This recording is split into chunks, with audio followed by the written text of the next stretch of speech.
Ashama harkafuni akkam jirtu kabajamtoota fi jaallatamtoota Qophii Global Network. Qophii Global Network irraa kun qophii keessummaati. Torbaanitti yeroo karaa Qophii Global Network kan isin bira geenyu arra keessummaa tokko qabannee dhiyaannee jirra. Keessummaa kun yeroo mara iddoo kanatti argamee haala siyaasaa biyya keenyaa fi wantoota garagaraa irraa yaaduu nu kannaa nama turedha. Akkasuma gaamee adeemsumaan karaa gaaffii deebii keenyatti yaada barru Ali baga nagaan dhufte. Baga nagaan nu eegdan. Akkamimoo? Nagaan.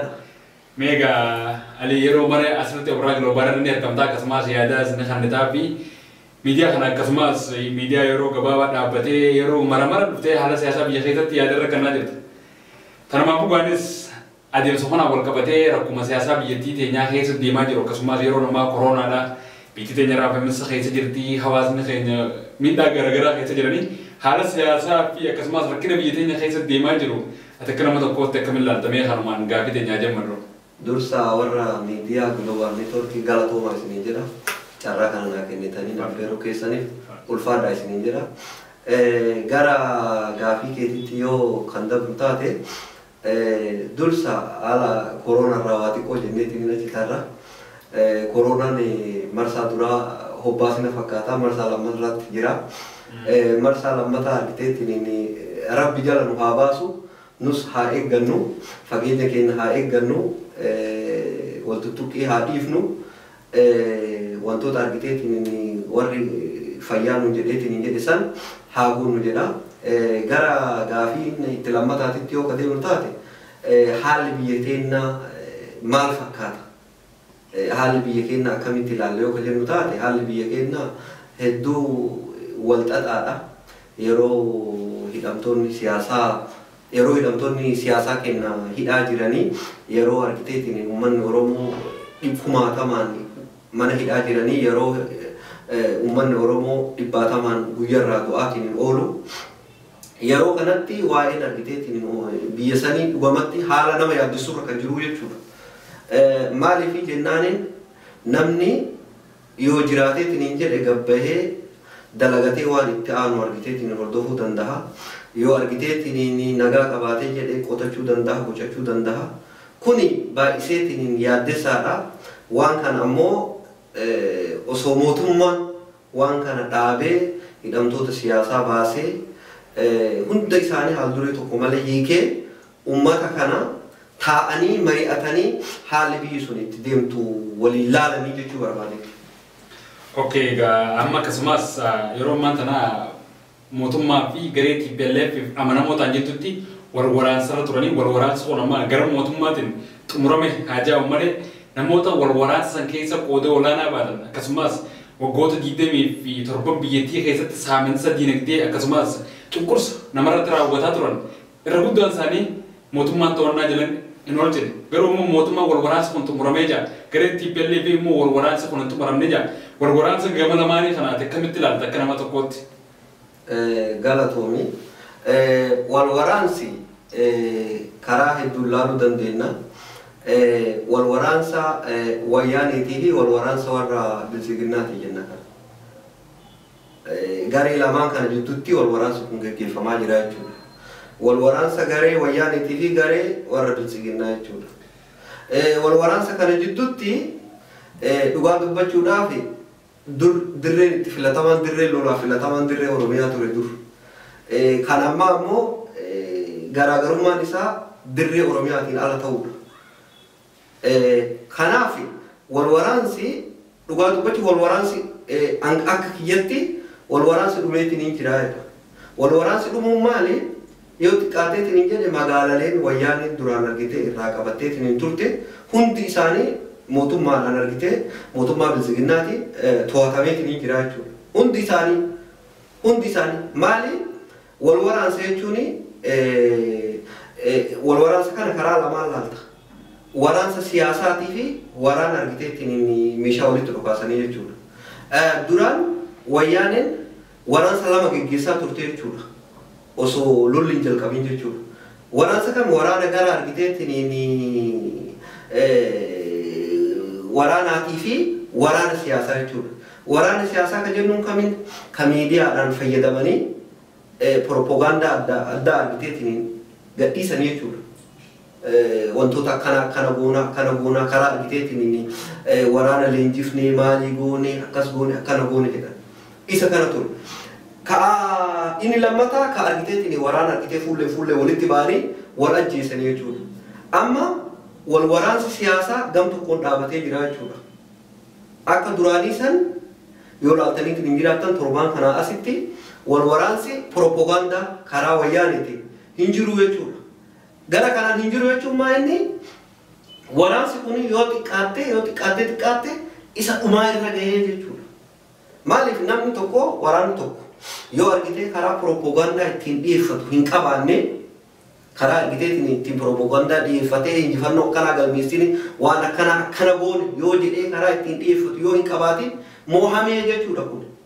Kanaaf TPLF guututti mo'amtee jirti. Maal taati yoo guddatte yoo naachitti riphee lolaa taati jechuudha. Riphee lolaa ta'uuf ammoo riphee lolaa taate ammoo mootummaa Itoophiyaa injifachuu dandeetti. Mootummaa argiteetiin bilchiginnaadhaa kan injifachuu dandeetti hin dandeettu. Aan akka kiyyatti jechuudha. Maaliif hin dandeenye? Sababni isiin hin dandeenyeef dur yoo fudhatteetiin jettu nu gootaa jedhaatiin hin turan. Waggaa 40 durarraa gaafa argitee ijaaraman jechuudha TPLF. Nu gootaa nu argiteetiin waraanni nu danda'u abbaa feene nu danda'u Itoophiyaa keessatti jedhaa turan. Har'a yoo fudhatteetiin hin jette gaafa san dargii jiisuudhaaf eessa turan? Suudaan turanii jechuudha. Suudaaniin gara daangaa Suudaanitti deemanii achitti hidhannoo godhatanii mootummaa Suudaaniin deeggaramanii dhufanii Itoophiyaa weeraranii jechuudha. Itoophiyaa akka cabsan godhanii jechuudha. Kophaa isaanii turre gaafa sanis yoo ta'e adda bilisummaa Oromoo waliin jira gaafa sanitti. Lammeessoo paartii Shaabiyaa waliin jira jechuudha. Warra paartii Eertiraa afur ta'aniitti gaafa sanitti mootummaa dargii jiisanii jechuudha. Har'a hoo sun jira hin jiru maaliif hin jirre? Eertiraa waliin karaan qabanii, Jibuutii waliin karaan qabanii, asiin deebisee Suudaan waliin karaan qaban. Kun irratti wal gahee TPLF jigiisisiitiif sababa ta'ee jechuudha. Amma hoo dandahanii ka'anii mootummaa kana waraanuu danda'anii hin dandahan. Maaliif amma kana jedha keessa gadi bu'ee ani mootummaa Itoophiyaa deeggaruudhaaf osoo hin taane waan TPLF nu goote waan beekuuf maal jedhanii yoo makmaakanii gubata marqaa gubatatu argaa jedhan. Gubata marqaa gubatatu argaa jechuudha. Maal jechuudha? Nama waan sanii keessa bu'ee wanni sun maal akka taateetiin hin jedhe argetu beekaa jechuudha waa'ee kana.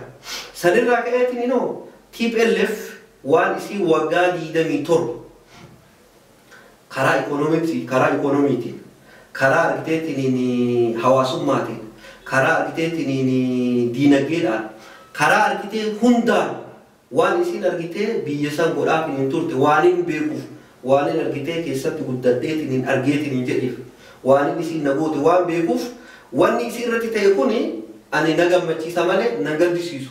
Garuu hoo akka nama tokkootitti qaamni kuni ummata achitti TPLF jedha malee ummata Tigraayii miti kan jedhaatiin hin jiru. Ummata TPLF maaliif ummata Tigraayiin argootee haguuguu godhatanii jechuu barbaadeetiin.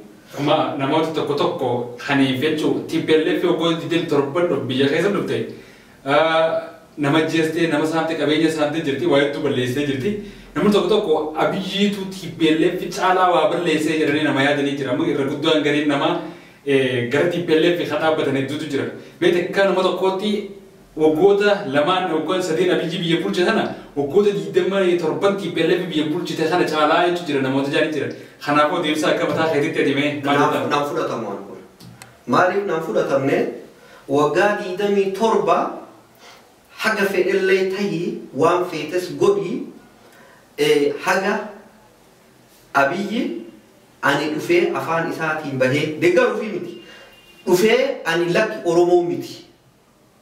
Ani Oromoo miti. Haga inni jedhutti tokkoffaa Oromummaa isaallee irraa mulquu hin dandeettu.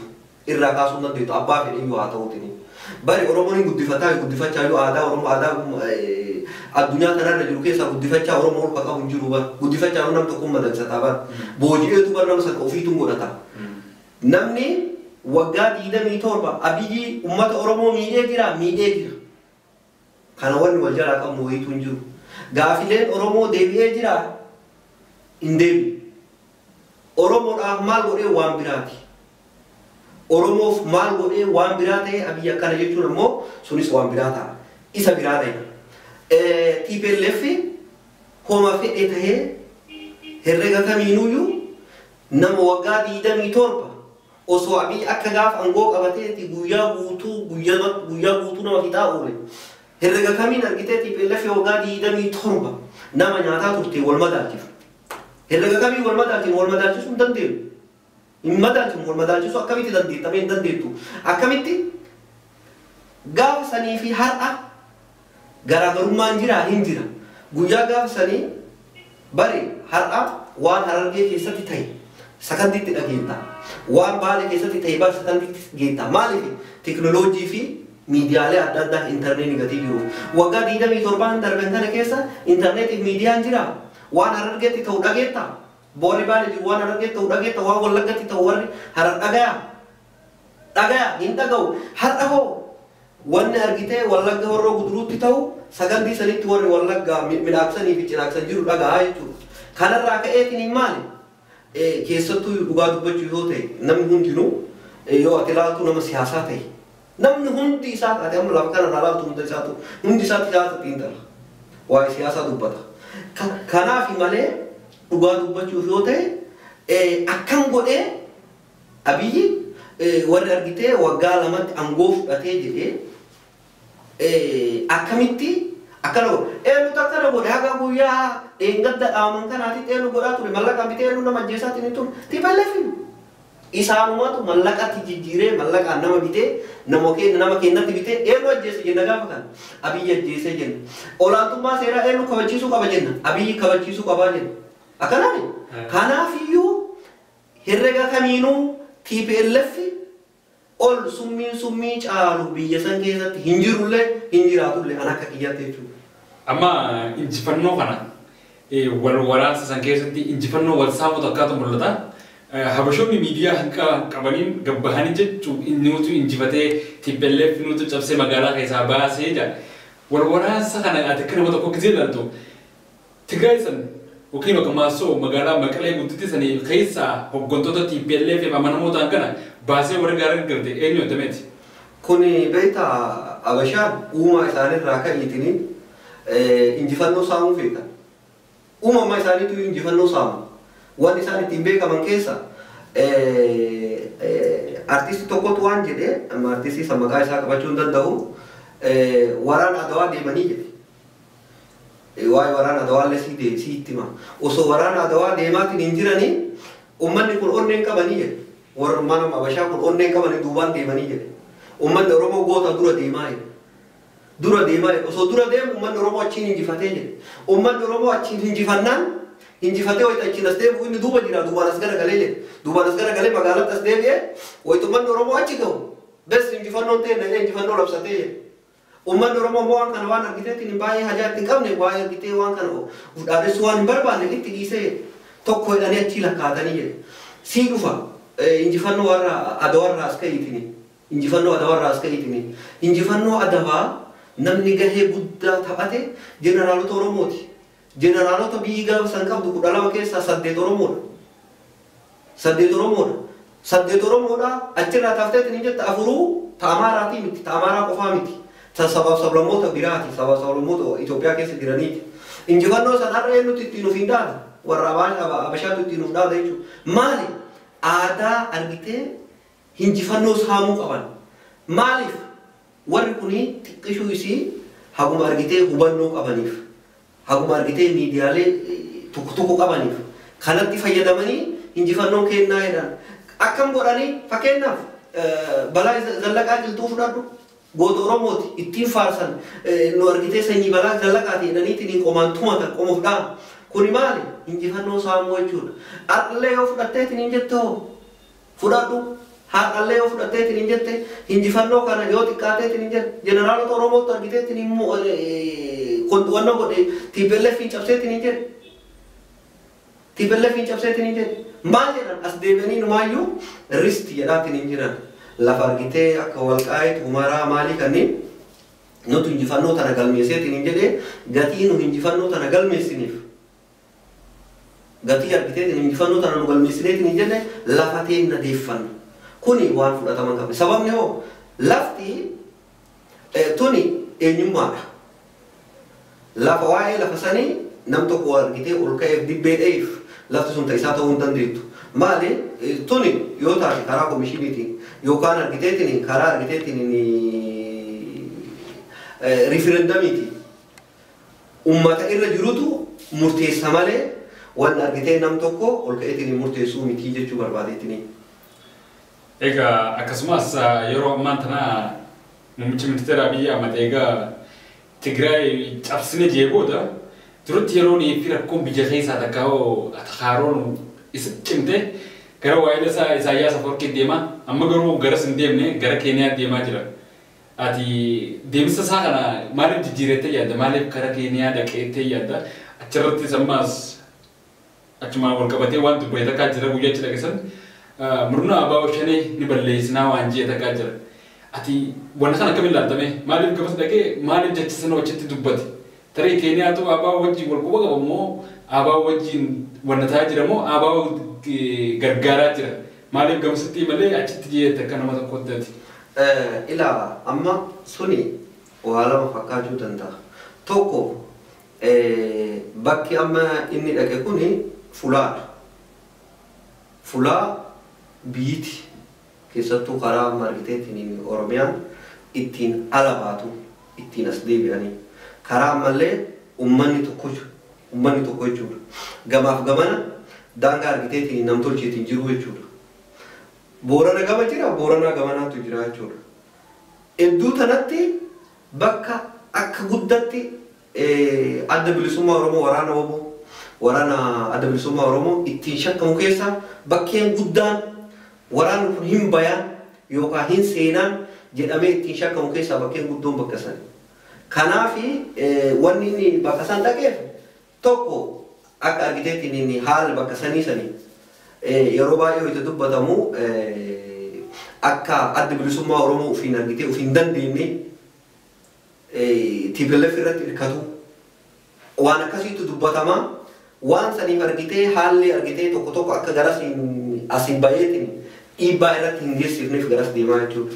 Inni biraa waa'ee adda bilisummaa Oromoo hin balleessinaa ka jedhu kuni waan argiteetiin hin yaadamne illeedha. Adda bilisummaa Oromoo jechuun uummata Oromooti.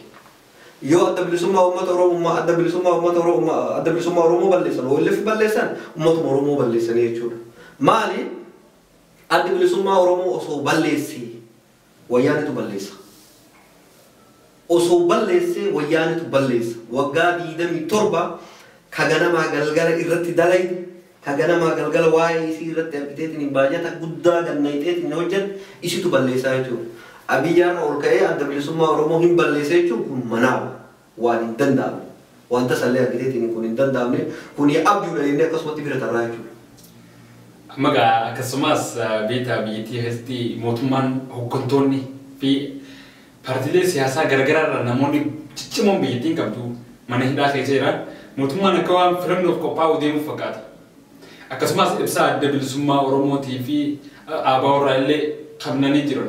Mee filannoo biyyattii kanarra too filannoo 2013 deemu kun takka 2020 takkaas deemu kun oduun fi hayyoonni kun mana hidhaatii hin bahin filannoo tanaaf qophaa'aa jiraachuun dhagahamaatti jira. Akkamitti ilaalta waa'ee filannoo mootummaa gara mootummaatiin qophaa'aa jiru kanaati? Beektaa filannoo tana filannoo lama jira. Takka filannoo dimokiraatiiti. Kan namni hundinuu bahee uummanni kamiyyuu bahee lammiin biyya sanii hundinuu lammiin biyyattii sanii lammii Itoophiyaa ofiin jedhu ka biyya san keessa jiraachuu danda'u. Kan argitee umriin isaa guute waggaa 18 ol ta'eetiin jedhe itti bahee karaa dimokiraatiitiin filatu jechuudha. Inni biraa filannoo bara argiteetiin nu beeku tabara TPLF godhaa turtee tanaa jechuudha. Isii keessaa takkuma dalagaa jechuudha biyyi. Takka tama TPLF tama argiteetiin irraa barate tana dalagaa jechuudha. Inni biraa hoo ta argitee dimokiraasii dalagaa jechuudha. Ta dimokiraasii dalagaa yoo ka ta'u taate hidhamtoonni siyaasaa guutuun isaanii ABO, KFO Oilan Oromoon guutuun hidhaa jirti jechuu dandeenya. Oromoon guutuun hidhaa jirti jechuu dandeenya. Bakka Oromoon guutuun hidhaa jirtutti filannoo godha yoo ka jedhu taate filannoo tokko filannoo jaraa godhee jechuun filannoo TPLF kana dura 2000 godhaatiin kun 97 godhaatiin turte filannoo argiteetiin 2000 godhaatiin turte kan 2000 fi argiteetiin dingata 2000 fi sagalmoo 2000 fi kuma lama fi shan godhaatiin turte jechuudha. Tanuma godhaa jechuudha. Lakkii tana hin godhuu yoo ka jedhu taate filannoo dimokiraasii godhaa yoo ka jedhu taate hayyoota siyaasaa hunda isii tokko osoo hin hambisnee hidhaadhaa yaasee karaa seera qabeessaan warri hidhaadhaa filannoon akkasitti filannoon suni lama taa argitee dhugaa godha yoo ta'u taate karaa nagahaati warroota hidhamaniitiin jedhan hidhaadhaa hiikee haalduree tokkoon alatti yeroo muraasa keessatti osoo yeroo yuun fudhanne jechuudha. Gadi bahanii teessanii haasawanii karaa nagaatiin filannoon gaggeeffamee uummanni isa filamee karaa nagaatiin argitee aangoo isaatti fufu. Uummanni filachuu baatee yoo ka jedhu taate aangoo gadhiisee bahu.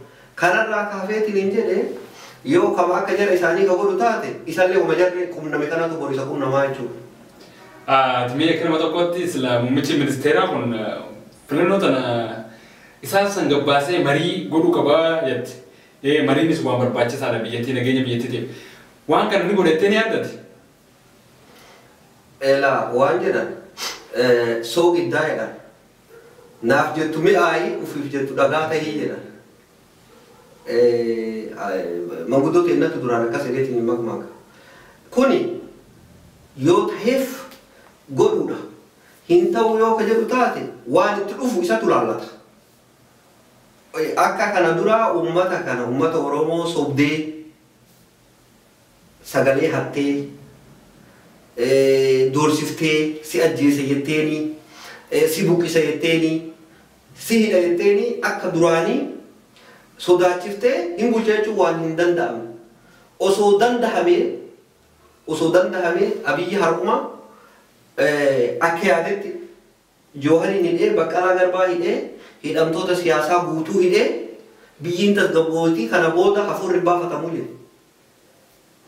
Inumaa daran ibiddi itti qabate. Daran ibiddi itti qabatee inumaa akka hafuura hin baafanne ta'e. Har'a lubbuuf namni lama waliin hin dhaabatu sodaarraa. Namni lamaa waliin dhaabatee hin jedhu sun boru hiriira waamaa jedheetiin sodaa sanirraa namni lama waliin dhaabachuu hin danda'u. Maali kun sodaadha?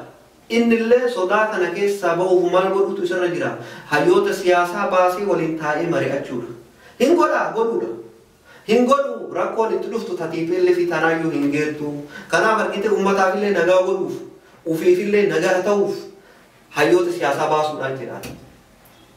Gaangaa fi gaangamaa yaadumee akkasumas dhuma irratti hayyoota Oromoo tiif waan dhaabtu akkasumas qeerroo fi hawaasa Oromootiif waan dhaabtu marii keenyarraa kan maanaa godhamtu dhufarratti waan qabdu ibsadhu jechuudha hayyootaa fi akkasumas uummata Oromootiif haala biyyattii irratti yaada qabdu ibsiif. Ani hayyoota Oromootiif hayyoonni Oromoo isiinuu hayyuudha. Hayyuudhaaf obaawwanni baay'ee gorsanii hin jiru. Uflaaluu qabdanii jira. Uflaaluu qabdan yoo jedheetiin hin jedhu maaltu deemaatiin hin jira. Akkamitti deemaatiin hin jira. Filannoon hin dhufa. Filannoon osoo hin dhufiniin duratti maal ta'uu qabdu. Hayyoonni teennata siyaasaa hidhaa jiraatanii filannoon kun hin geggeeffama. Filannoon kun geggeeffamee immoo booda uummata keenyaatiif maaltu dhufa. Kanaaf uummanni keenya maal gochuu qabaa tasgabbaa'ee uummanni Oromoo duraanuu tasgabbaa'ee karaa itti argiteetiin filannoon sun karaa itti argitee hidhamtoonni siyaasaa keenya itti bahanii filannoon itti geggeeffamu gochuu qaba. Kanarraa waan hafeetiin hin jedhe hoo akkuma argitee baroota kanaan duraa sanitti burjaajonnee deemnaa jechuudha. Kana kan jedhu kanuma galatooma isin jedhe isiniinis. Egaa kamitootaa fi jaalatamtoota Oborraa Global Network kun qophii keessummaati yeroo garagaraatti gaa'aliin haala siyaasaa biyyattii keessa jiru irratti gara OGM dhufee yaada nu kennaa ture. Ammallee alee hedduu galatoomee yeroo kee gubdee as dhuftee yaada nu kennameetiif guddaa galatoomee. Galatooma isin jedha.